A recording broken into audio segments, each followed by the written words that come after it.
ngayon sa atin pong pag-aaral, no?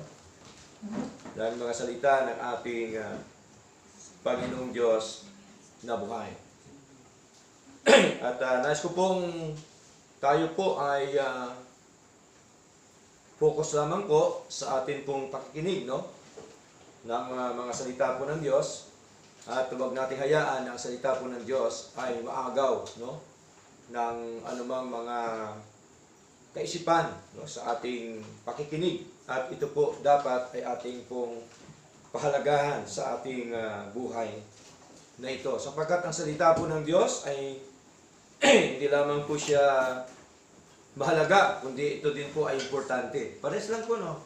Okay? Mahalaga, importante po ang mga salita ng ating Panginoon. Okay? Now, dito po tayo ngayon mag-aralan mga kapatid sa 2 Peter chapter 2 verse 1. Basahin ko lamang po sa inyo ang verse 1 lamang po. Sabi po dito, "But there were false prophets also among the people, even as there shall be false teachers among you, who privily shall bring in damnable heresies, even denying the Lord, that both them, and bring upon themselves a swift destruction. Ngunit, may nagsisilitaw din naman sa bayan na mga bulaang propeta, na gaya naman sa inyo'y makakaroon ng mga bulaang guro, na nangapapasok sa lihim ng mga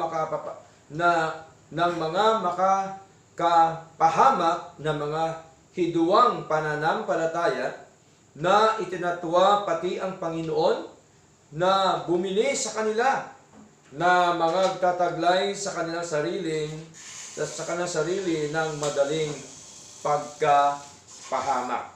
Okay, our topic this morning is about the danger of false teachers. No? The danger of false teachers. So bakit kailangan natin ito pag-aralan? Sapagkat kailangan po maging aware tayo sa panahon ngayon. Amen po? Kailangan meron tayong alam sa mga salita po ng ating Diyos. Hindi po pwede na tayo ay walang alam sa mga aral po ng ating Panginoon. Kapag kang isang anak ng Diyos na walang alam, madali po siyang madaya. Amen po? Madali po siyang mawala, madali po siyang mapariwara, madali po siyang tumalikod sa gawain po ng ating Panginoon. Kaya kailangan po ay meron tayong alam, no? Na kung saan ay ang alam po natin ay ang kaunawaan po natin, of course, alam po natin na ito po ay biyaya po ng ating Panginoon. Okay? Now, ang panganib na mga bulaang mga ngaral, yun po ang ating paksa sa Tagalog, no? At dito po ay makita ho natin na sa 2 Peter chapter 2 verse 1, no? Binabalaan tayo ng salita ng Diyos na hindi lahat na nagsasalita sa pangalan ni Kristo ay tunay na kumakatawan kay Kristo. Tama po? Kasi marami pong mga ngaral, no? Sa mga bus. Na-encounter niyo po ba yon lalo na sa Manila? Sa palengke, no? Kung saan-saan, mga kapatid. Pero nakita ho natin na dapat ang pangangaral ay nasa tamang lugar. Tama po? Nasa tama. Kasi salita ng Diyos po yan eh. Okay? Pwede ba yung mga ngaral ka tapos daan-daanan ka lang? No? Yung naming tao, talagang parang hindi ka lang pinapansin. Eh, hindi po ganon, mga kapatid. Kailangan ay nasa tama. Tama po? Magandang mangaral, tamang pangangaral, gusto ni Lord na tayo mangaral, subalit, dapat ilagay po sa lugar ang pangangaral. Ang iba naman nangangaral dahil sa abuloy. Di ba? Sa mga bus, nakita nyo, may mga sobre. O, di ba? Oo. Pero dito sa Kabanatuan, wala nang pangaral, sobre na lang binibigay. Nakita niyo po ba yun sa mga jeep? Oo. Mga bata, galing Mindanao. Di ba? Oo. Wala na pangangaral yun. Iwanan ka na ng sobre. Basta lagyan mo yan. Di ba? Eh di ba pag bigyan ka ng sobre, anong tawag doon? Hold up. Kasi tinutukan ka na. Tama ba? Eh siyempre, pagka hindi ka magbigay, nakakahiya dahil nga tinutukan ka na eh. Hold up po tawag po ron. Simple-simple lang po na hold up. Okay? So, mahalaga na makita ho natin at tayo po ay binabalaan ng salita po ng Diyos na hindi lahat na nangangaral po ay tunay at totoo na kumakatawan sa ating Panginoon Kristo. Mula pa sa pasimula ng iglesia, noon pa, no, may mga maling guro ng umiiral, hindi lamang sa labas ng iglesia, kundi maging sa loob nito. Okay, hindi lamang po sa labas, maging pala dito sa loob. Kasi bakit po sinabi ho natin dito? Sapagkat ang 2 Peter, yung 1 Peter, 2 Peter, kanya po itong binahagi ni Pedro doon po sa taga-Epeso. Sa church po ng Ephesians Church. Sa loob ng church. Okay? At hindi lamang sa labas ng iglesia, kundi maging sa loob nito, gumagamit sila ng mga salitang makadiyos. Right? Talata din ang Biblia. At anyong espiritual, ngunit ang kanilang aral ay sumisira sa katotohanan ng Ibanghelyo. Kaya po ha? So, marami po yan mga kapatid. Kaya ang sabi ni Lord sa Matthew chapter 7 verse 21, hindi lahat ang tumatawag sa akin, Panginoon, Panginoon, makapasok sa kaharian ng langit. Okay? Hindi lahat, mga kapatid.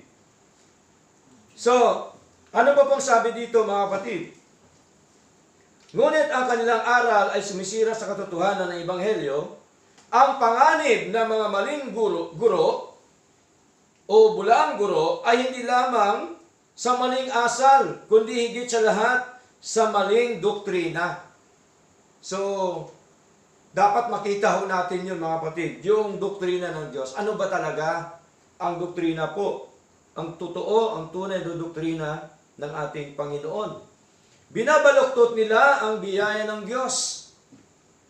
Pinahihina ang pananampalataya ng mga mananampalataya.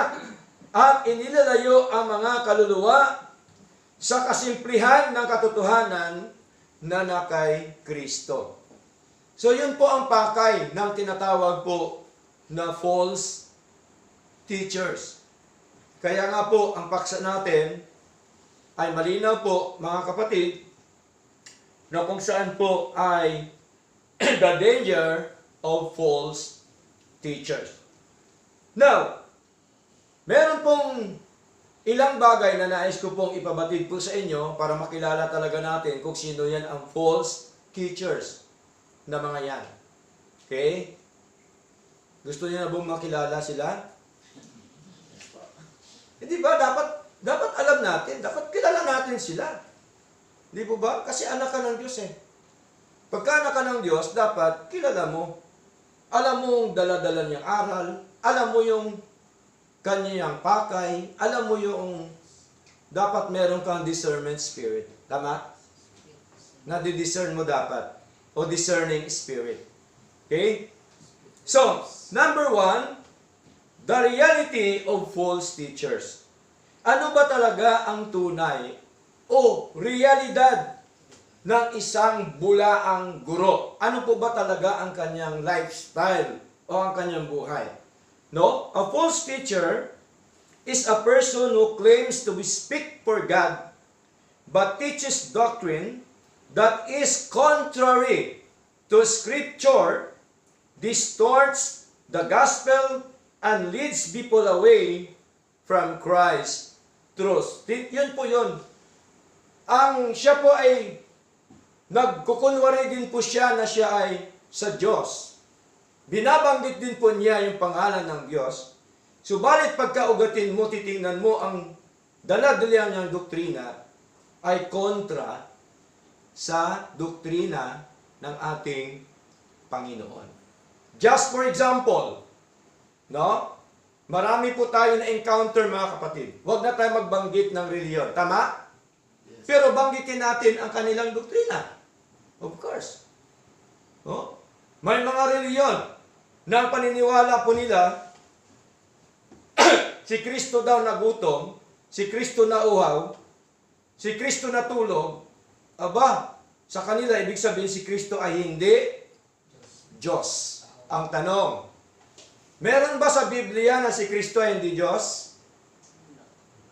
Wala naman eh. Bakit?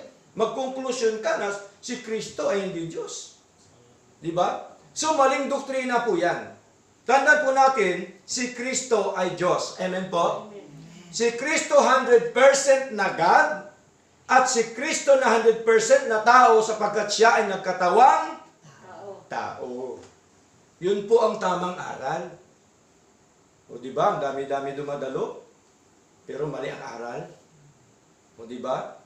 Mga profesional, mga doktor, mga abogado, mga engineers ang dumadalo. Nakita natin, ang gaganda ng mga sasakyan, ang gagara.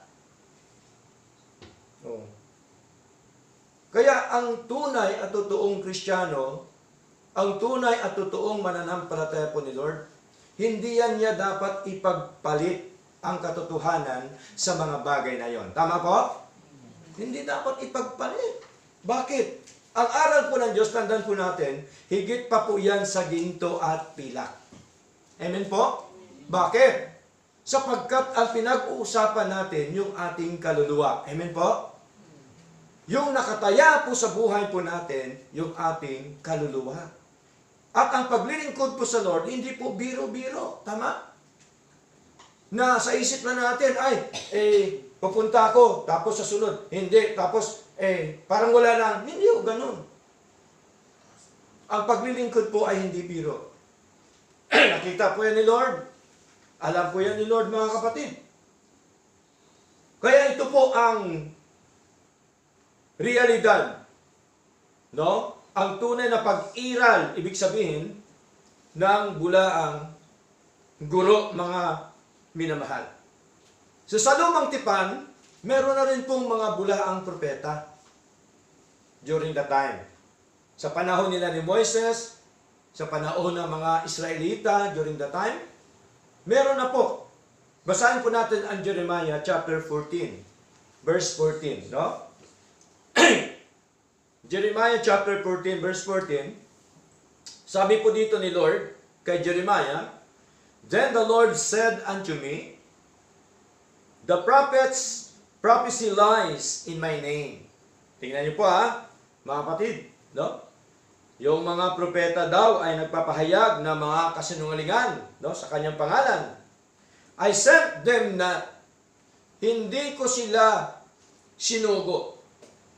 Hindi ko sila pinadala. Tingnan niyo po. "Neither have I commanded them."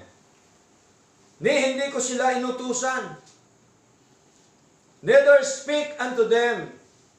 They prophesy unto you a false vision and divination, and a thing of naught, and the deceit of their heart." Tingnan niyo po. No? Malinaw po yun, mga kapatid.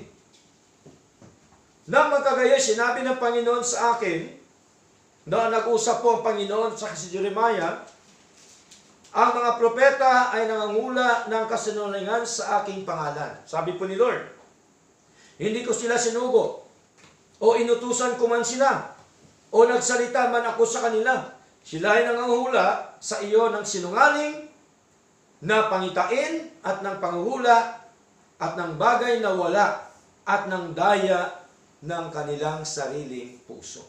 So, ganun pala, may mga false prophets talaga. No? Na dahil po, sa kanilang gusto, sa kanilang pakinabang, no? Sa daya po ng kanilang mga puso, nagkukunwari sila na mga propeta ng ating Diyos. Okay? So, Ganon din po sa bagong tipan, sa panahon po natin ngayon. Okay? Meron din po, mga kapatid. Sa ating binasa kanina, basahin po natin, 2 Peter chapter 2 verse 1. Okay? Anong sabi po sa 2 Timothy chapter 2 verse 1? Sa wikang Tagalog, ngunit may nagsisilitaw din naman sa bayan ng mga bulaang propeta. Bulaang propeta noong unang panahon. Sa panahon natin ngayon, sa bagong tipan, wala na pong propeta. Pagka merong nagsasabi na siya ay propeta, tandaan po natin, bulaan po yan. Right? Tapos na, wala na. Fulfilled na po ang propeta. Okay, sa lumang tipan lang po yun. Pero nung lumang tipan, kahit may mga propeta ang Diyos, meron pa rin mga false prophets. Nabasa natin kanina sa Jeremiah chapter 14, verse 14. No? Kaya sabi ko dito sa bagong tipan, sa panahon natin ngayon, ituloy po natin mga kapatid, na gaya naman sa inyo magkaroon ng mga bulaang guro. O sa panahon natin ngayon, magkaroon din ng bulaang guro, mga kapatid, na mga papasok sa lihim ng mga makapapahamak na mga hiduang pananampalataya. Sila po'y pumapasok pala yan sa loob ng church ng palihim. No? Na itinatatwa pati ang Panginoon na bumili sa kanila. No? Binili ba tayo ni Lord? Diba? Ano pong binili sa atin ni Lord? Ginto ba o pilak ba? Ang kanyang dugo. Ang kanyang precious blood. Okay? Na magtataglay sa kanilang sarili ng madaling pagkapahamak. O tingnan niyo po, mga kapatid, hindi lamang bulaang propeta, kundi bulaang guro o tagapangaral sa panahon po natin ngayon. Okay? Kaya yun po ang realidad ng bulaang guro, mga kapatid. No? Ano pa pong sabi dito sa panahon nila ni Pablo?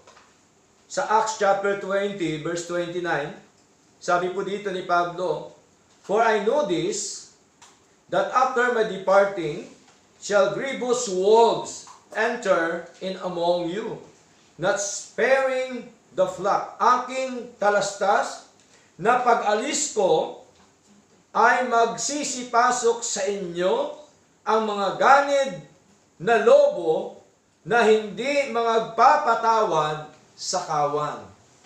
No, during the time nung pagkatapos na pangangaral po ni Pablo, ni Apostle Paul, talagang ini-expect na po niya na papasok po yung mga lobo. Kaya po, mga kapatid, kayo po ay aking ini-encourage po, mga minamahal, na para po hindi tayo madaya at mapasukan ng lobo sa atin, dapat tuloy po ang mga gawain, ang mga Bible study sa ating mga tahanan. Tama po?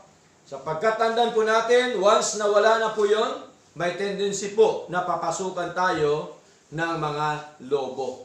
Tama po? Sapagkat ito po ang nangyari sa panahon nila ni Pablo, na kung saan po sa kaniyang pag-alis, sigurado po siya at kanya po nakita na ito po ay papasukan yung kanyang mga tinuturuan ng ganid o ang ganid o ang mga ganid na lobo. So, hindi lamang lobo, kundi ganid pa. No? Ganid na lobo, mga kapatid. Matindi po. Okay? So, Matthew chapter 7, verse 15. Ano pa pong sabi dito? Tayo po, mga kapatid, ay pinag-iingat po ni Lord. No? Si Lord po ay nagbibigay sa atin ng warning o advice. Okay? Nagbigay po ng warning si Lord sa atin. Okay? Kaya dapat pasalamat tayo kasi wina-warningan tayo ni Lord. Tama po? Okay? Anong warning ni Lord? Matthew chapter 7, verse 15. Anong sabi nyo dito? Beware of false prophets, which come to you in sheep's clothing, but inwardly they are ravening wolves. Tingnan niyo po. Sa Tagalog, mag-ingat kayo sa mga bulaang propeta na nagsisilapit sa inyo na may damit tupa. No, nagkukunwari, ibig sabihin na siya'y tupa. Diba? Hindi ito literal na damit na kukunin niya ang balat ng tupa tapos ilagay niya sa kanya. Hindi yun. Ibig sabihin po, nagkukunwari siya na tupa. Pero lobo pala, hindi pala tunay na tupa ng ating Panginoon. Yun pala ay bulaang propeta. No? Nang sabi ko dito, datapwat sa loob ay mga lobong maninila. O, tingnan niyo po.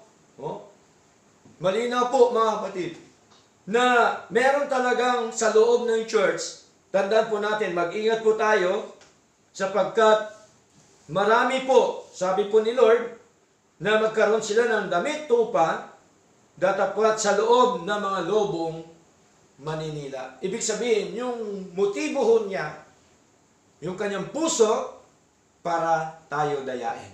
Amen? Yun po ang katotohanan na sinasabi po ng ating Panginoon. Okay? Sino-sino po ang madaya? Yung nadaya na po ba o hindi pa nadaya? Sino kayang dadayain? Yung mga hindi pa nadaya. Kasi yung nadaya, sa kanya na. Tama? Okay? Sino yon? Mga hinirang ng Diyos. Basahin po natin. Matthew chapter 24, verse 24. Tayo po yon. Okay? Mga saints, mga mananampalataya, mga anak ng Diyos, mga hinirang ng Diyos before the foundation of the world. Sabi po dito, sa Matthew chapter 24, verse 24, for there shall arise false Christs and false prophets, and shall show great signs and wonders. Sila din pala mga kapatid, ay nagpapakita ng mga dakilang tanda at mga kababalaghan. O, tingnan niyo po, no? Pero nagpapakita sila, ito po ay pandaraya sa harapan ng ating Panginoon. No? Sabi ko dito, in so much that, if it were possible, they shall deceive the very elect. Tingnan niyo po. Sino daw madideceive? Yung mga hinirang. Tayo po ba mga hinirang ng Diyos? Amen. Mukhang mahina yata. Tayo po ba mga hinirang ng Diyos? Amen. Amen, mga hinirang tayo ng Diyos. Kaya nga tayo nandito ngayon. Dahil tayo hinirang ng Diyos, tinubos ni Kristo, at tayo po ay born again ng kapangyarihan ng Diyos. Okay? So malinaw po mga kapatid, not all who preach are good motives and sent by God. Hindi lahat na nangangaral ay magandang motibo. Right? Totoo po? At hindi lahat ay sinugo ng Diyos. Diba? Kaya dun sa palengke at saka sa mga bus, binibihisan lang po yan ng long sleeve. No? Tapos ipasaulo lang sa iyo yung pamemorize na siya yung talata. Pwede na, mangaral ka na. Basta huwag mong kaligtaan, kailangan may dala kang pera. Diba? Oh. Pero ngayon, medyo hindi nagaano, no? Kasi parang na sila, na-booking na no? Parang ayaw na magbigay ng mga tao, di ba? So, not all who use the Bible teach the truth of God. Hindi lahat na humahawak ng Biblia o gumagamit ng Biblia ay nagtuturo ng katotohanan ng salita ng Diyos. Tandaan po natin, madali lang hawakan ang Biblia. Tama? No? Ang tutungan niyan, itong ginagamit para yumaman sila. Para makakulimbat. No? Para makapandaya, makapandarambong. Alam niyo po ba, ang pinakamatinding negosyo ay ang reliyon. Tandaan po natin yan. Yes. Walang lugi po dyan, mga kapatid. Walang tax. Oo, walang tax pa yan. Libre po yan lahat. Diba? O biro mo naman, pipilitin ka magbigay eh. Hindi ba naman yayaman yung founder ng simbahan, di ba? O, meron nga akong alam eh. Mula kang pinanganak eh, magbayad ka. Hanggang sa namatay ka, magbayad ka pa rin. Alam pa ba yun kung anong grupo yun, kung anong reliyon? O, di ba? O, pinanganak ka, binyag, bayad. Hanggang sa mamatay ka, di ba bayad? Tama po? Di totoo po yun. No? O, ikakasal ka pa nga, bayad pa rin. Lahat bayad yan. Walang kawala. No? Kaya ho, ang matinding networking po, yung reliyon ngayon, tandaan po natin, mga kapatid, dapat imulat nyo ang inyong mga mata. No? Dapat makita nyo kung anong kaibahan ng paglilingkod dito kaysa paglilingkod sa iba. Amen po? Makita po dapat natin yun, mga kapatid. Okay? So, hindi ko sinisiraan, kundi ito po ay totoo at tunay sapagkat tayong lahat doon naman galing. Amen po? Pero dahil sa biyaya ng Diyos, tayo po hinangon ni Lord mula doon, dinala tayo ni Lord sa tama at totoong paglilingkod. Kaya purihin po ang ating Panginoon. Now, yun po number 1, mga kapatid. No? Number 1 pa lang po tayo. The reality of false teacher. Number 2, the character of false teachers. Ano ba ang kanyang character? Okay? Letter A, deceptive appearance. No? Mandarambong, mandaraya. No? They look spiritual but are spiritually corrupt. No? Kunwari siya na talagang sa spiritual sa Diyos siya. Pero ang motibo pala, mangungurakot. O, di ba? O. Ano pang sasabihin sa atin? Tatakutin pa po ang miyembro. Pagka hindi ka nagbigay ng tithes, ninakawan mo ang Diyos. Biro mo.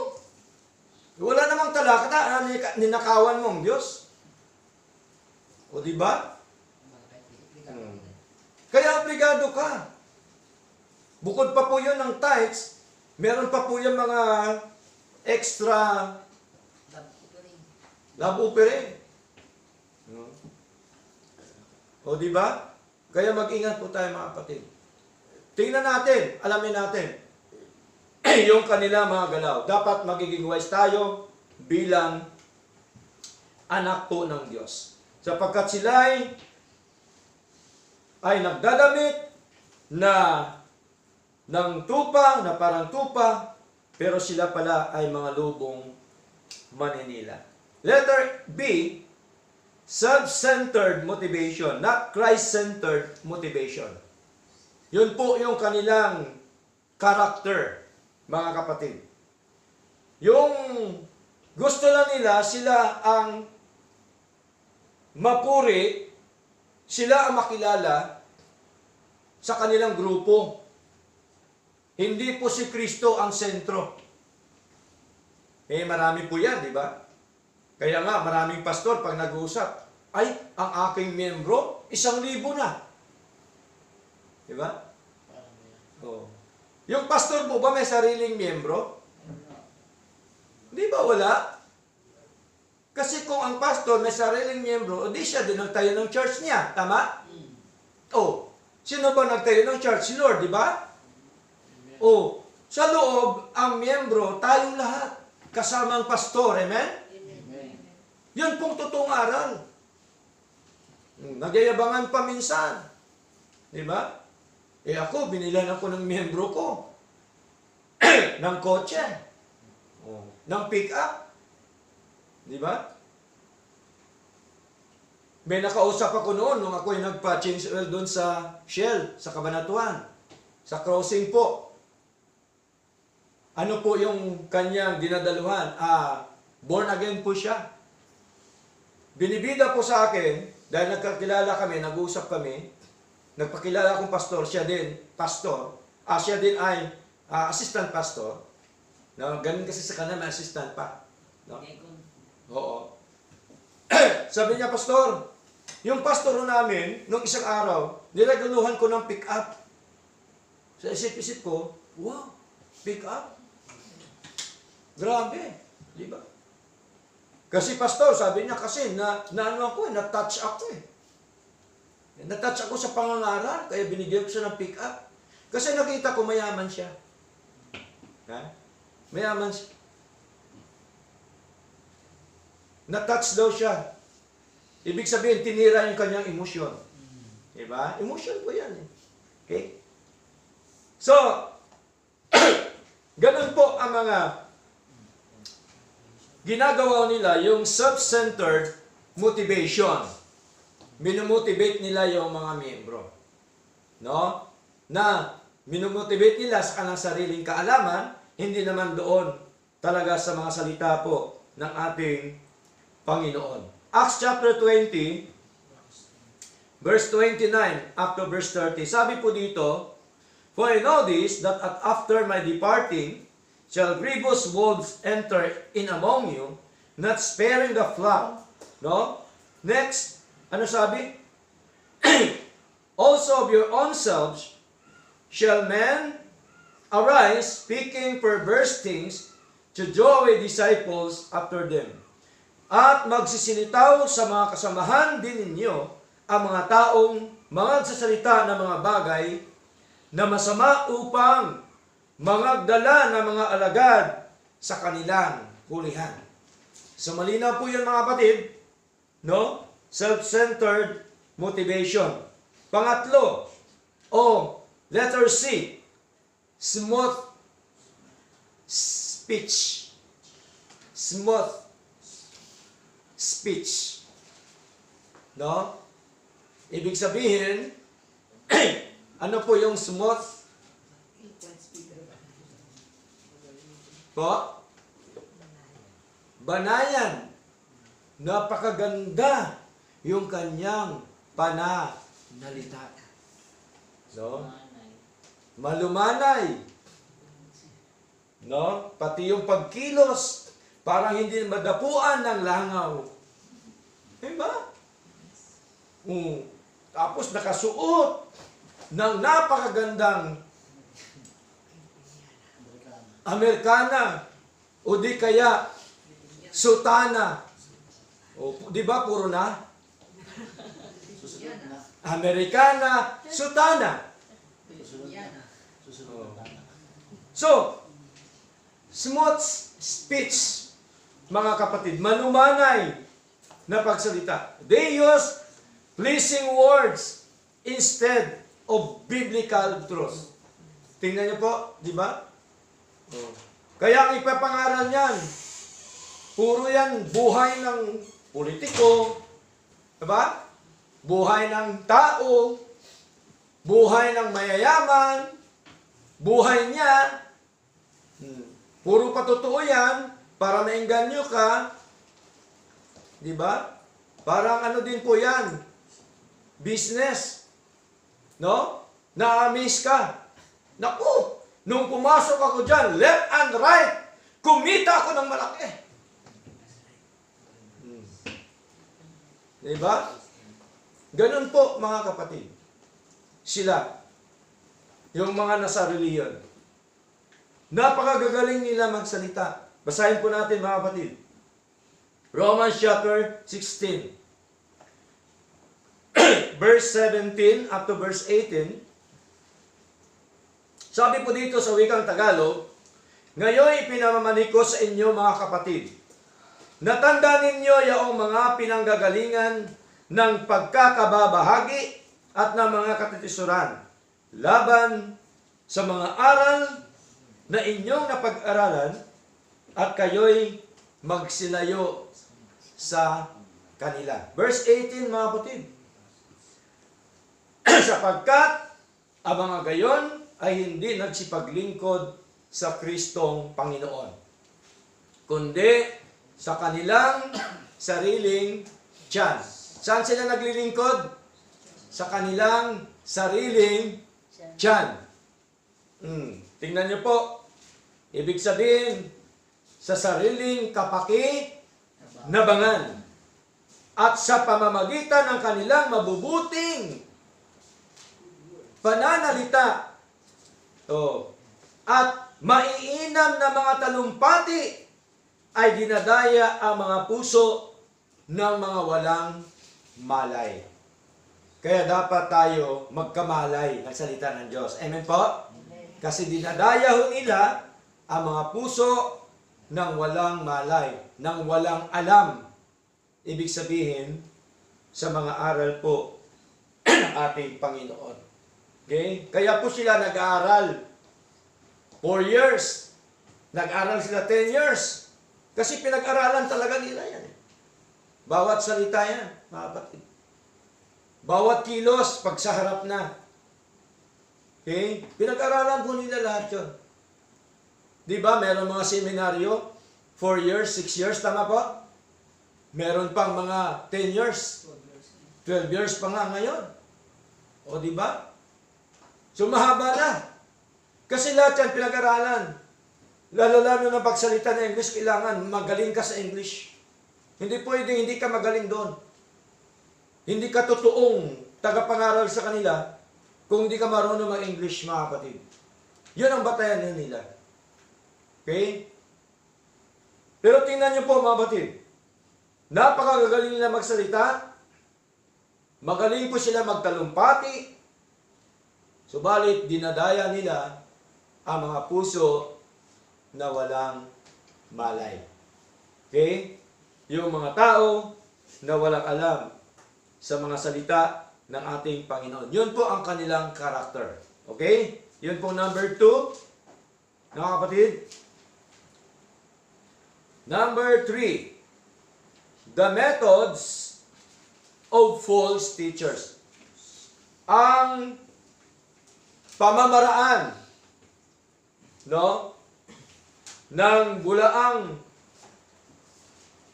mangangaral.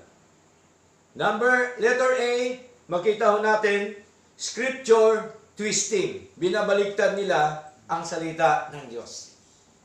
Okay? Binabaliktad po nila. Sa lumang tipan, sa panahon nila ni Adat na Eva, sino ho ba ang nagbaliktad sa utos ng Diyos sa kanila? Di ba ang diablo, serpent?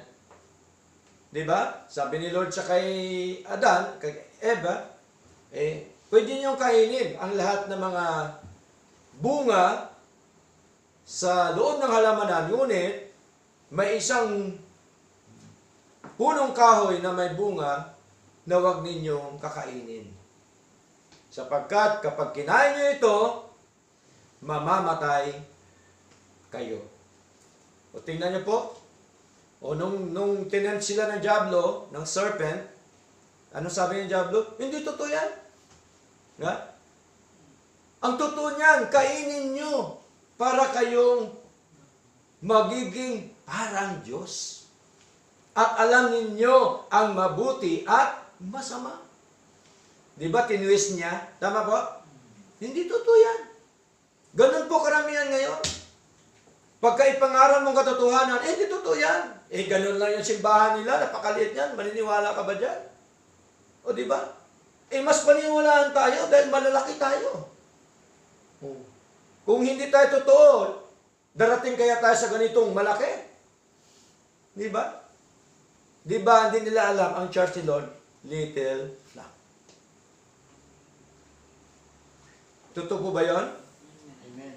Ang tunay na church ni Lord, little flock? Yes!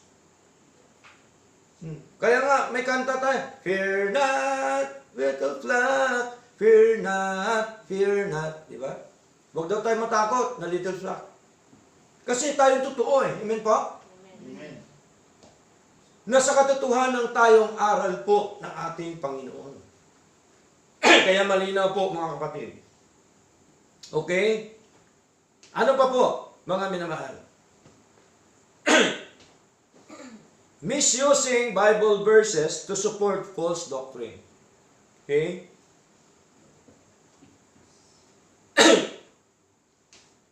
Sa 2 Peter, chapter 3, verse 16, sabi po dito, sa wikang Tagalog po mga kapatid, Gayon din naman, sa lahat ng kanyang mga sulat, na dooy sinasalita ang mga bagay na ito, na dooy may ilang bagay na mahirap unawain, na isinasensay ng mga di nakakaalam.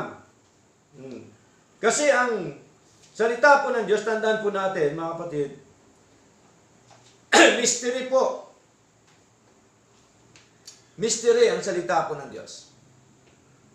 Ang salita po ng Diyos, tandaan po natin, kaya natin naintindihan at nanawaan dahil sa biyaya ng Diyos. Amen po? Amen. Dahil siya po ang nagpaunawa, siya po ang nagbigay sa atin ng kaunawaan upang ating maunawaan ang mystery, ang mga salita, misteryo ng mga salita ng ating Panginoon. Kaya ano pa pong sabi dito? Na isinisansay ng mga di nakakaalam at ng mga walang tiyaga. Nagaya rin naman ng kanilang ginagawa sa ibang mga kasulatan sa ikapapahamak din nila. So yun ginagawa ho nila, mga kapatid. Yung mga aral ng Diyos na hindi na naintindihan, sila na mismo nag-i-interpret. Hindi po dapat ganon. Okay? Sapagkat ang salita ng Diyos, ini-interpret ng salita ng Diyos. Tama? Hindi ho interpretin ng tao.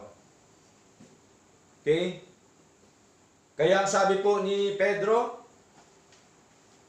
1 Peter chapter 1 verse 21, malinaw po, there is no private interpretation. Sapagkat ang nag-interpret ng salita ng Diyos mismo ang mga salita ng ating Panginoon. Okay? Next, ano pa po sabi dito, mga kapatid?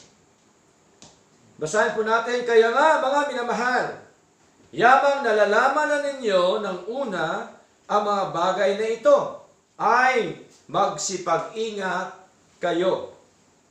Baka kung mga ligaw kayo sa pamamagitan ng mga kamalian ng masasama, ay mga hulog kayo sa inyong sariling katyagaan. Saan tayo mahulog? Mahulog tayo sa mga maling aral. Mahulog tayo sa mga maling pamumuhay. Mahulog tayo sa mga maling ginagawa. Ibig sabihin po ng ating Panginoon. So, yun po ang mga pamamaraan nila, mga kapatid. Okay? Letter B, mixing truth and error. Pinaghalo-halo nila yung totoo at saka yung mali. Combining biblical truth with false teaching to make deception attractive. No? Kaya po, during the time nila ni Pablo, meron na po talagang other gospel. No? Kaya po mag-ingat tayo. Nabagamat po si Lord, meron siyang true gospel, pero sa panahon natin ngayon, merong tinatawag po na other gospel. Ay, yung other gospel, hindi po yan kay Lord. Amen? Gospel po yan ng tao. No? Basahin po natin, Galatians chapter 1, verse 6. Sabi dito ni Pablo, ako'y namamangha na kay dali ninyong nagsilipat sa ibang ebanghelyo, other gospel po yun. Buhat sa tumawag sa inyo sa biyaya ni Kristo. Sino ang sinasabihan dito ni Pablo? Yung church. Yung mga mananampalataya. Kasi nagsilipat sila sa other gospel na hindi gospel talaga ng ating Panginoon. Okay? So ituloy po natin, mga kapatid. Sabi po dito, na ito'y bilang ibang ebanghelyo o other gospel, kundi merong ilan na sa inyo'y nagsisiligalig at nangag-iibig na pasamain ang Ebanghelyo ni Kristo. So meron pala mga taong ganon sa loob ng church na pinapasama ang Ebanghelyo ng Panginoon. So mag-ingat po tayo doon, mga kapatid. Okay? Gusto niya i-insert yung other gospel. Right? Gusto niya siyang masunod. Gusto niya, pag sinabi niya, ito kaagad ang gagawin. Hindi ho ganon. Kung ano sa nasabi ni Lord, dapat ito ang ating gagawin. Amen? Nasa banal na kasulatan, yung ating basihan. Because the Bible is our final authority. Tama po? Okay? Next, ano po pong sabi? Tingnan niyo po. Yung mga tao na may other gospel na dala-dala, ano pong gagawin ni Lord sa kanila? Ito po. Basahin po natin. Datapwat kahit mat kami, sabi ni Pablo, o isang anghel, na mula sa langit ang mangaral sa inyo ng anumang ebanghelyo na iba sa aming pinangaral sa inyo ay matakwil. So itatakwil po siya ni Lord. Tingnan niyo po, mga kapatid. No? Pagka meron na nangangaral ng ibang ebanghelyo na hindi yung pinapangaralan ni Pablo, kahit man yan anghel o sino man, sabi dito, ay itakwil siya. Okay? Itakwil siya ng mananampalataya, itakwil siya ng ating Panginoon. Next, verse 9. Ayon sa aming sinasabi ng una, ay muling gayon ang ating sinasabi ngayon. 2 beses po sinasabi. Kung ang sino man ay mangaral sa inyo ng anumang ebanghelyo na iba kaysa inyong tinanggap na ay matakwil. O tingnan niyo po, meron na ba tayong natanggap na aral ni Lord? O hanggang ngayon wala pa rin? Meron na ba? May natanggap na ba tayo o napakinggan lang? Kasi iba yung natanggap, iba yung napakinggan lang. O napakinggan mo lang, tago sa kabilang tenga. Di ba? Dapat, tanggapin natin yung aral ng Diyos. Tama po? Amen. Aral po yan ng Diyos eh. Hindi ko naman aral yan. Okay? Pinapangaral ko lang yung sinasabi po ng ating Panginoon. So malinaw po, mixing truth and error. Letter C. Emotional manipulation. Itong matindi. No? Titirahin yung emosyon. Tama po? Kaya matindi yung mga paghagupit ng mga drum. Mga tugtog, di ba? Matindi ang sayawan sa gitna. Kasi po, tinitira yung emosyon. Iba naman, na-slain pa. Di ba? O, ginaganon lang. Tapos, babagsak agad. Tapos may may nakasalo. Kasi baka bumagok eh. Mabagok ang ulo. Di ba? Ang kapuspusan po ng Espiritu ng Diyos, hindi o slain. Ang tunay na kapuspusan ng Diyos ay ang matapang ka na mangaral ng salita ng Diyos. Amen? Matapang ka manindigan, matapang ka panghawakan ang totoong aral ng Panginoon. Yun po ang kapuspusan ng Diyos. Diba? At wala pong tinuturo yung slain. Ang na-slain po sa Biblia, yung nagbenta ng lupa. Sino po nagbenta ng lupa? Na nagsinungaling sa Panginoon? Oh. Sa action, di po ba? Oh. Nagbenta sila. Nangako sila sa Lord. Oh. Si Ananias sa pera. Lord, kapag ka ito, mabenta namin lupang ito, magbigay kami ng bahagi para sa inyo. Pero nang ibenta na, hindi na nagbigay. Okay? Anong ginawa? Namatay silang dalawa, na-slain, bumagsak. Oh, tingnan niyo po. So malinaw po yun. Emotional manipulation, mag-ingat po tayo. No? appealing to feelings instead of faith and truth. Kaya po dito, pinapag-ingat tayo ni Lord. No? Colossians chapter 2 verse 8. Anong sabi po mga kapatid? Sa wikang Tagalog, kayo'y magsipag-ingat. Sino ho ang kanyang sinasabihan po dito mga kapatid? Ang church. Baka sa inyo'y may bumihag sa pamamagitan ng kanyang pilosopiya. Ito pong mga pilosopong tao, tinitira yung emosyon ng walang alam ng salita ng Diyos. At walang kabuluhang pagdaraya ayon sa salit-saling sabi ng mga tao, ayon sa mga pasimulang aral ng salibutan, at di ayon kay Kristo. So, pinagpag-ingat tayo mga kapatid. Okay? Kaya po, napakaganda ng kapag tayo ay merong alam na mga salita po ng Diyos. At ang salita ng Diyos dapat manindigan po tayo doon. Amen po? Kasi salita ng Diyos yan eh. Di ba? Kaya nung nangangaral po si Pablo, kinalaban na si Pablo. Galit sila kay Pablo. Kaya sabi ni Pablo, am I therefore become your enemy because I tell you the truth? Ako ba'y inyong kalaban dahil sinasabi kong katotohanan? Ganon din po ngayon. Pinapangaral mong katotohanan, kakalabanin ka. Di ba? Oh. Marami po yan ngayon mga kapatid.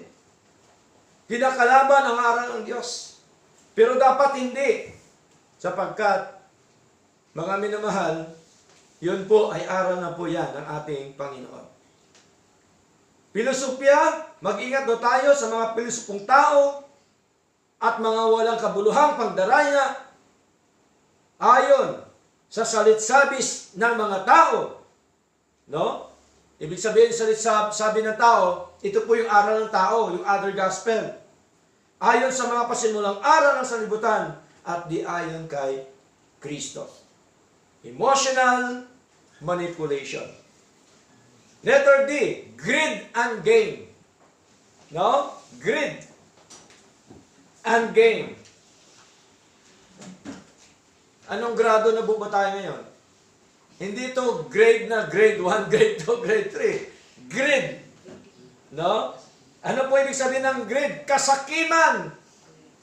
Greed and gain. Kasakiman at pakinabang ang gusto nila. Yun po ang mga false teachers, mga kapatid. Okay? Pagka wala ka ng pakinabang sa kanila, bahala ka na sa buhay mo. Pero pag may pakinabang, araw-araw ka pupuntahan. Tama? Mali. Tama po yun. Pag meron ka, talagang alaga ka. Kawawa naman si kapatid. Pag wala na, bahala ka na. Dati, kasama ko na janitor, si Tata.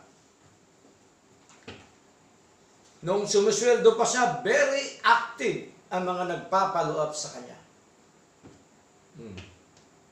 Lalo na, nakakuha ng retirement, talagang alagang-alaga siya. Pero nung wala na, nagkasakit na sa tabi, pinabayaan na. Bakit? Sapagkat ang motibo, mali. Amen? Sapagkat dito pumapasok yung greed and gain. Di ba? Kasakiman at pakinabang sa relihiyon na ginagamit ang pangalan po ng ating Diyos. Using religion as a source of profit. Totoo po ba yan? Sa panahon ngayon, ginagamit ang relihiyon para magkaroon ng kita, mga kapatid. Okay? Malinaw po yun, mga minamahal. Kaya, 1 Timothy chapter 6, verse 5. Sa wikang Tagalog, pag tataltalan ng mga taong masama ang pag-iisip at salat sa katotohanan na nagsipag-akala na ang kabanalan ay paraan ng pakinabang. O, tingnan niyo po, akala nila, no, yan daw ang paraan para magkaroon ng pakinabang. Di nila alam, kalaban sila ng ating Panginoon. Sapagkat ang gusto lang nila ay pakinabang, nandoon pumapasok din ang kasakiman. Okay? Kaya, si nanay, nung pumasok, hinanapan siya ng libreta sa bangko. Matindi po, ano? Oh. Tingnan niyo po, mga kapatid. Hinanapan siya ng bank book. Kung magkaano na daw ang laman, meron bang ganun? Diba? Hindi dapat yun, di ba? Okay? Yun po yan, mga kapatid. Yung tinatawag po na pamamaraan nila sa kanilang pandarambong sa mga tao na walang alam sa mga salita ng Diyos. Number 4, the spiritual dangers they bring, doctrinal corruption. Tingnan niyo po, meron pong tinatawag na doctrinal corruption, the pollution of pure biblical teaching. Di ba? Akala natin, yung Maynila lang, matinding pollution. No? Sa doktrina din pala merong pollution, mga kapatid. Oh. Now, basahin po natin Titus chapter 1 verse 11. Sabi dito sa wikang Tagalog na ang kanilang mga bibig ay nararapat matikom, mga taong nagsisipanggulo sa buong mga sangbahayan na nagtuturo ng mga bagay na di nararapat dahil sa mahalay na kapakinabangan. Tingnan niyo po, di ba maraming nagbabahay-bahay? Tama po? Mga kapatid, mag-ingat po tayo. Okay? Kaya dapat manindigan tayo sa mga salita ng ating Panginoon. No? Pag kami pumunta sa bahay, ay, meron na po akong dinadaluhan. Di ba?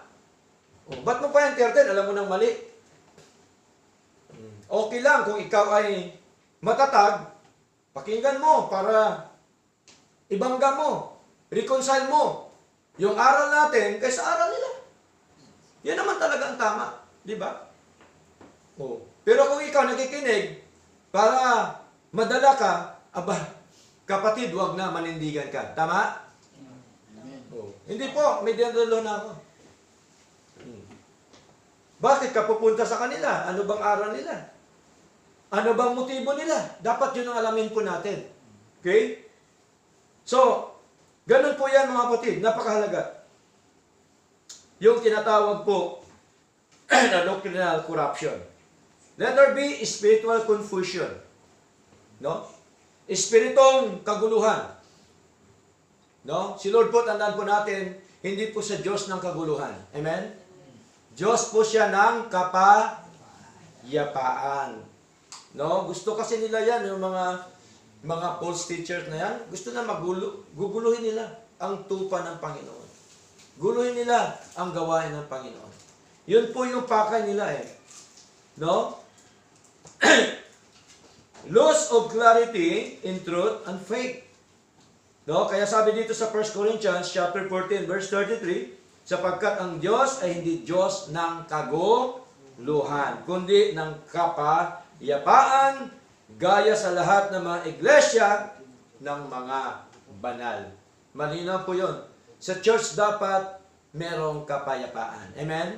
Kasi si Lord, Diyos po siya ng kapayapaan, at hindi po siya Diyos ng kaguluhan. Kaya tingnan niyo po, mga kapatid, no? Ay talaga hong pagka merong isang kapatid na nanggugulo, aalisin at aalisin ni Lord po yan. Tama? Kasi ayaw po ni Lord ng kaguluhan. siya po ang kapayapaan. Letter C, division in the church. Nagkaroon ng division sa church. Yun pong pakay ng mga maling mga ngaral. Okay? Separation and strife among believers. Sabi po dito, Romans chapter 16 verse 17, ngayon, ipinamanay ko sa inyo mga kapatid, natandaan ninyo yung mga pinanggagalingan ng pagkakabahabahagi at ng mga katitisuran laban sa mga aral na inyong napangapag-aralan at kayo'y magsilayo sa kanila. So, masama po bang lumayo sa mga maling aral? Hindi. Utos ngayon ni Lord magsilayo kayo sa kanila. No? Ang kanilang pakay, paamuin ka muna. Pakitaan ka na magaling. Pakitaan ka na magandang pamumuhay. Pakitaan ka ng kabaitan. Pero pagka nakuha ka na, doon mo na makita ang kanilang totoong ugali na kunwaring tupa, ngunit lobo pala. Ganun po sila mga kapatid, katindi. Okay? Matindi, nagkukunwari sila. No? Pero ang pakay nila, okay, magkaroon ng division yung church ng Panginoon. Magkawatak-watak. Magkahiwa-hiwalay. Hindi po yon ang kalooban po ng Diyos, mga kapatid. Anong kalooban ng Diyos? Psalms chapter 133 verse 1, ang sabi po, behold, how good and how pleasant it is for brethren to dwell together in unity. So yun po dapat mga kapatid, meron tayong pagkakaisa sa church, amen? Pagkakaisa sa aral, isa paglilingkod, isang pananampalataya. Di po ba? Yun pong gusto nating Panginoon. Now number 5, God's command to the church. Ito na ngayon. Para ma-counter natin yung ginagawa ng mga false teachers. The church is commanded not only to love. Di ba? Di ba? May utos din si Lord na mag-ibigan? Na mag-ibigin natin si Lord, tama ba? May utos ba si Lord? Amen. Yes. May utos si Lord. Pero hindi lang po yun. But to discern, test, and guard the truth. So, tingnan niyo po. No? Utos po ni Lord yan. Na magkaroon tayong discerning spirit. Magkaroon tayo ng discern. At subukan natin sila. At bantayan natin yung katotohanan ng Panginoon. Amen po? Huwag nating itapon ang salita ng Diyos. Huwag nating isurrender. Di ba? Ang West Philippine Sea. Hindi, yung ating aral. Di ba? Sa ating Panginoon. Huwag nating isurrender po. Kasi itong totoo po eh. Okay? 1 John chapter 4 verse 1, mga minamahal, huwag kayong magsipaniwala sa bawat espiritu, kundi inyong subukin ang mga espiritu. Kung sila'y sa Diyos, sapagkat marami nagsisilitaw na mga bulang propeta sa sanlibutan. O di ba? I-test mo muna, i-try mo muna. No? Dapat meron kang discerning spirit. Ano bang motibo po nito? Di po ba? Utos po yan ni Lord. Mga kapatid, 2 Timothy chapter 1 verse 13. Anong sabi? Ingatan mo ang mga ulirang mga salitang magagaling na narinig mo sa akin, sabi po ni Pablo kay Timoteo, sa pananampalataya at pag-ibig na nasa kay Kristo Jesus. So malinaw, no? Ingatan doon natin ang mga salita po ng Diyos. Ingatan natin ang mga magagaling na aral po ng ating Panginoon. Saan natin ingatan? Sa ating mga puso. Amen po? Ingatan natin sa ating mga puso. Ito po higit pa sa kayamanan ng mga bagay sa mundong ito, mga kapatid. Number 6, the believer's defense. Dapat may pangdepensa tayo. Di ba? Kung may pangdepensa tayo, dapat meron din pang-opensa. Tama? Kaya nga tayo, bibili tayo ng, ano bibili natin? Mga missile ba? Hindi. Para may pang-opensa tayo? Hindi po. Okay? Oo. Oh, hindi tayo hindi tayo nakipaglaban sa pisikal, tama? Nakipaglaban tayo sa spiritual. Kaya dapat meron din tayong opensa at of course yung depensa ng salita ng Diyos. Sound doctrine, tunay na doktrina ng Panginoon. Okay? Pure, uncorrupted, biblical teaching. Yun po talaga ang pure, ang tunay na doktrina po ng ating Panginoon. Yun dapat ang ating panghawakan. Yun dapat ang ating sabihin. Titus chapter 2 verse 1, anong sabi?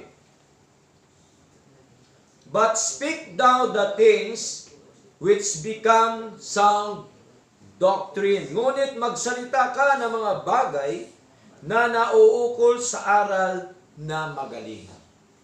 Sound doctrine. Tunay na doktrina.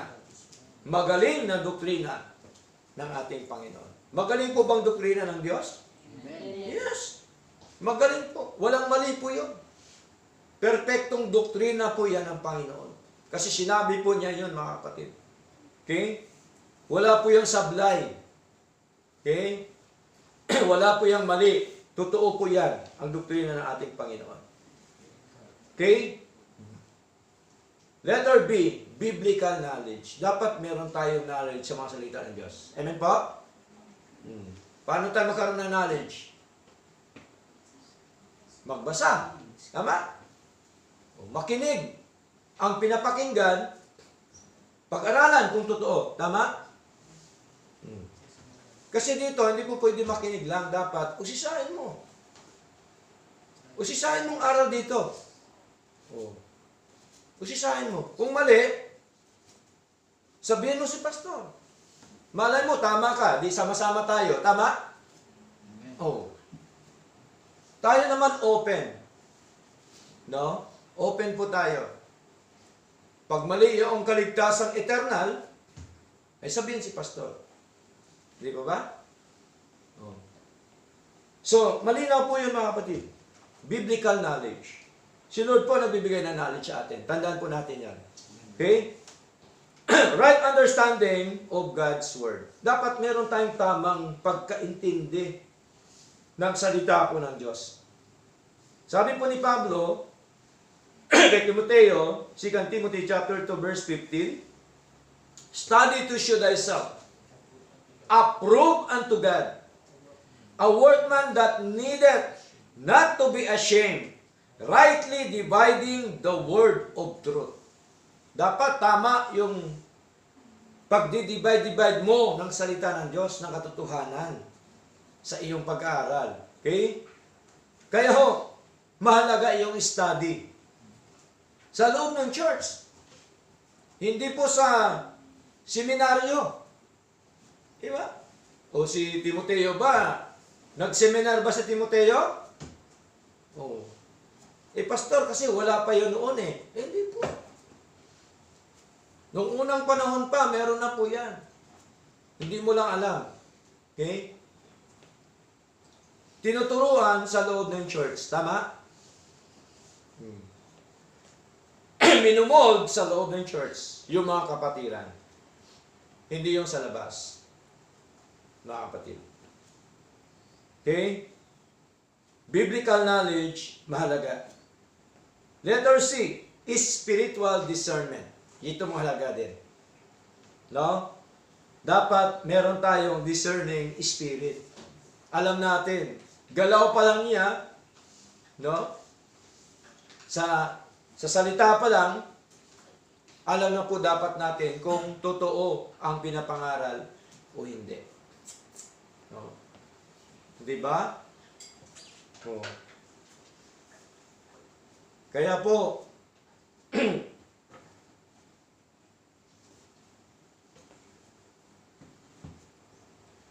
sa ating paglilingkod na ito, napakahalaga po mga kapatid, yung spiritual discernment. Ability to distinguish truth from error. No? Dapat alam mo yung katotohanan mula sa kamalian.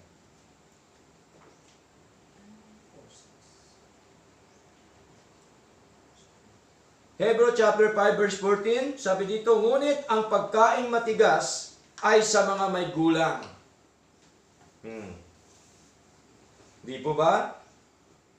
Kaya po, yung mga may gulang na, kailangan pala natin kainin yung matigas. Pastor, paano na lang yung pustiso ko? Paano na lang yung ngipin ko, Pastor? Ayaw ko na matigas. Alam niyo po, hindi po ito karne na matigas, kundi ito'y salita ng Diyos, mga kapatid. Sabi po dito, ngunit ang pagkain matigas ay sa mga may gulang. Sa makatwid ay doon sa pamamagitan ng pamimihasa ay nangasasanay ang kanilang mga pakiramdam upang makilala ang mabuti at ang masama. Ang tinutukoy po dito, yung aral po ng Panginoon. Ibig sabihin, magpakalalim tayo. Amen? Magpakalalim tayo sa aral po ng Diyos para malaman natin ang mabuti at masama, mga kapatid. Number 7, panghuli. Marks of true teachers. Mga tanda ng totoong mga ngaral. Letter A, seeks God's glory. Hinahanap niya ang kalulatian sa Diyos. Tama? Sentro ang pagpupuri sa Diyos. Sentro ang pagluwalhati sa Panginoon, hindi sa tao. Right? Wala naman tayo eh.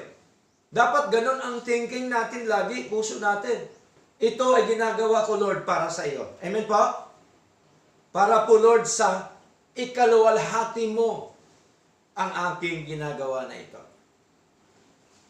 Alam niyo po ba sa ating ginagawa na ito, na tayo pumupunta sa simbahan, sa church, tayo ay sumasamba, palagay niyo po ba sino hong nakapupuri?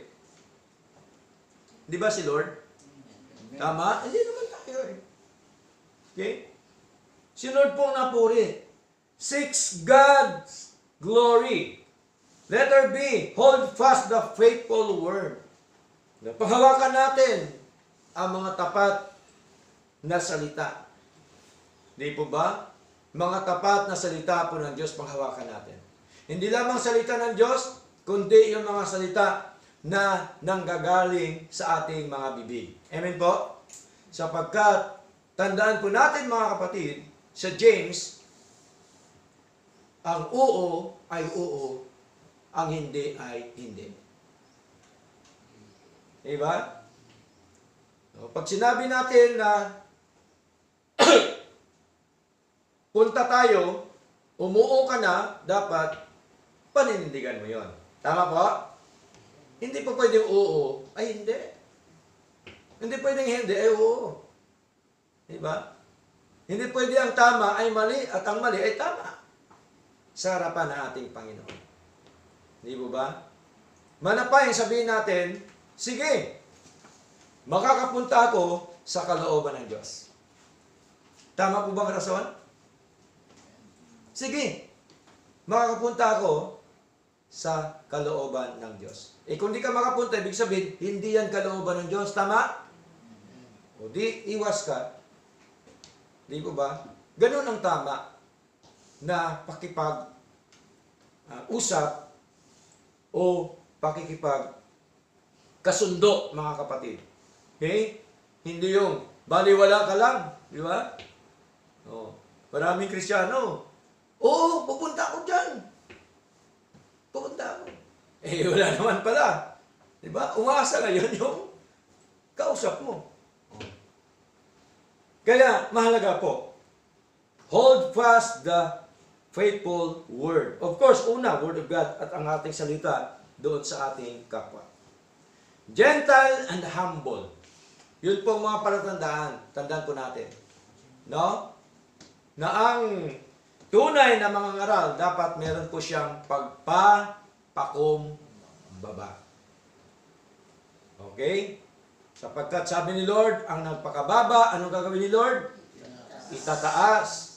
Ang nagpakataas, anong gagawin ni Lord? Ibababa. Hindi po yan totoo na pagdating ng New Year, tatalon-talon ka para ka tumaas. Okay ba? Si Lord po ang siyang magtataas po sa atin, mga kapatid. Okay? Ano pa po? Preaches the whole counsel of God.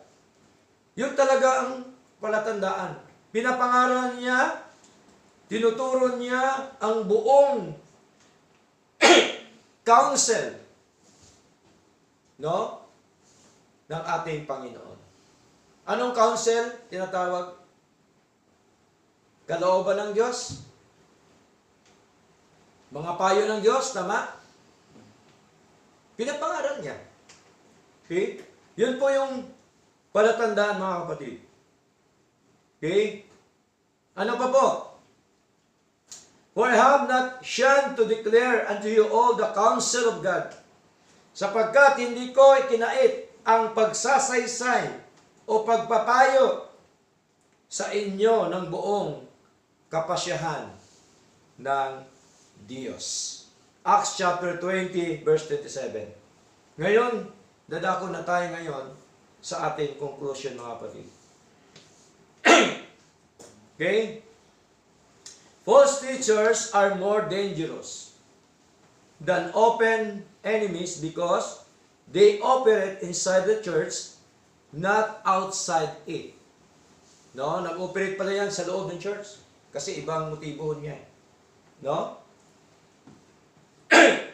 Sabi po dito ni Jude, mga kapatid, Beloved, Jude chapter 1 verse 3 up to verse 4, Beloved, when I gave all diligence to write unto you of the common salvation, it was needful for me to write unto you and exhort you that ye should earnestly contend for the faith which was once delivered unto the saints. Tingnan niyo po. Minsan lang pala ibinigay sa atin ang ating pananampalataya. Kanino binigay? Sa mga santo. Ibig sabihin, sa mga lingkod ng Diyos, sa mga anak ng Diyos, sa mga mananampalataya ng ating Panginoon. Ano pa po sabi dito, mga kapatid?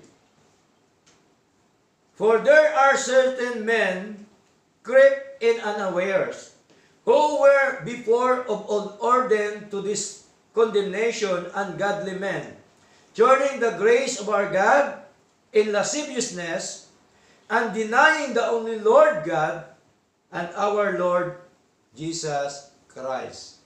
May mga tao talaga, no? Na itinatanggi ang Diyos. Ayaw maglingkod sa Diyos. Ayaw po nila paniniwalaan ang Diyos. Itinataktuhan nila yung ating Diyos. For there are certain, tuloy natin mga kapatid, dito sa final statement po, no, nabasa ko na po pala yung isa. The greatest danger to the church is not persecution, but perversion of truth. Tingnan niyo po, not attack from outside, but deception from within. No, dito po yun, sa loob ng church, mga kapatid. Hindi sa labas. Kasi sa labas, alam na po natin yun. Tama? Dito po, sa loob. Kaya mag-ingat po tayo. Kaya po, mga kapatid, tandaan po natin the danger of false teachers. Purihin po ang ating Panginoon. Tayo po lahat po tumayo. At tayo po awit po sa Lord, mga kapatid.